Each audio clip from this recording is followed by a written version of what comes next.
ಕರ್ನಾಟಕ ಸರ್ಕಾರದಲ್ಲಿ ಕೆಲಸ ಮಾಡುವ ಆಸಕ್ತಿ ನಿಮಗಿದೆಯಾ? ಹಾಗಾದ್ರೆ ನಿಮಗಿದೆ ಒಂದು ಸುವರ್ಣಾವಕಾಶ. ಕರ್ನಾಟಕ ರಾಜ್ಯ ಕಾನೂನು ಸೇವೆಗಳ ಪ್ರಾಧಿಕಾರವು ಶಾಖಾಧಿಕಾರಿ ಹುದ್ದೆಗಳ ನೇರ ನೇಮಕಾತಿಗೆ ಅಧಿಸೂಚನೆಯನ್ನ ಹೊರಡಿಸಿದೆ. ಒಟ್ಟು 19 ಹುದ್ದೆಗಳು ಖಾಲಿ ಇದ್ದು, ಈ ಅರ್ಜಿ ಪ್ರಕ್ರಿಯೆ ಏಪ್ರಿಲ್ 16ರಂದೇ ಆರಂಭ ಆಗಿದ್ದು, ಮೇ 15ರವರೆಗೆ ಅರ್ಜಿಯನ್ನ ಸಲ್ಲಿಸಬಹುದು. ಅರ್ಜಿ ಸಲ್ಲಿಕೆ ಹೇಗೆ?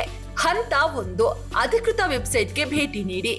ಹಂತ 2, ಮುಖಪುಟದಲ್ಲಿ ನೇಮಕಾತಿ ವಿಭಾಗಕ್ಕೆ ಹೋಗಿ ಅಲ್ಲಿ KSL S A section officer requirement 2026 ಎಂಬ ಲಿಂಕ್ ಮೇಲೆ ಕ್ಲಿಕ್ ಮಾಡಿ. ಹಂತ 3, ನೀವು ಹೊಸ ಬಳಕೆದಾರರಾಗಿದ್ರೆ ನ್ಯೂ ರಿಜಿಸ್ಟ್ರೇಷನ್ ಬಟನ್ ನ ಒತ್ತಿ ನಿಮ್ಮ ಹೆಸರು, ಮೊಬೈಲ್ ಸಂಖ್ಯೆ ಮತ್ತು ಇಮೇಲ್ ನ ನೀಡಿ ನೋಂದಾಯಿಸಿಕೊಳ್ಳಿ. ನಿಮಗೆ ಒಂದು ಯೂಸರ್ ಐಡಿ ಮತ್ತು ಪಾಸ್ವರ್ಡ್ ಕೂಡ ದೊರೆಯುತ್ತೆ. ಹಂತ 4, ನಿಮ್ಮ ಲಾಗಿನ್ ವಿವರಗಳನ್ನ ಬಳಸಿ ಸೈನ್ ಇನ್ ಮಾಡಿ. ಅಲ್ಲಿ ಕೇಳಲಾದ ವೈಯಕ್ತಿಕ ವಿವರಗಳು, ಶೈಕ್ಷಣಿಕ ಅರ್ಹತೆ ಮತ್ತು ಇತರ ಮಾಹಿತಿಗಳನ್ನ ನಿಖರವಾಗಿ ಭರ್ತಿ ಮಾಡಿ. ಹಂತ 5, ನಿಮ್ಮ ಇತ್ತೀಚಿನ ಪಾಸ್ಪೋರ್ಟ್ ಅಳತೆಯ ಫೋಟೋ, ಸಹಿ ಮತ್ತು ಅಗತ್ಯವಿರುವ ಪ್ರಮಾಣ ಪತ್ರಗಳನ್ನ ಸ್ಕ್ಯಾನ್ ಮಾಡಿ ಅಪ್ಲೋಡ್ ಮಾಡಿ. ಅಧಿಸೂಚನೆಯಲ್ಲಿ ಸೂಚಿಸಿರುವಂತೆ ನಿಗದಿತ ಅರ್ಜಿ ಶುಲ್ಕವನ್ನ ಆನ್ಲೈನ್ ಮೂಲಕ ಪಾವತಿಸಿ.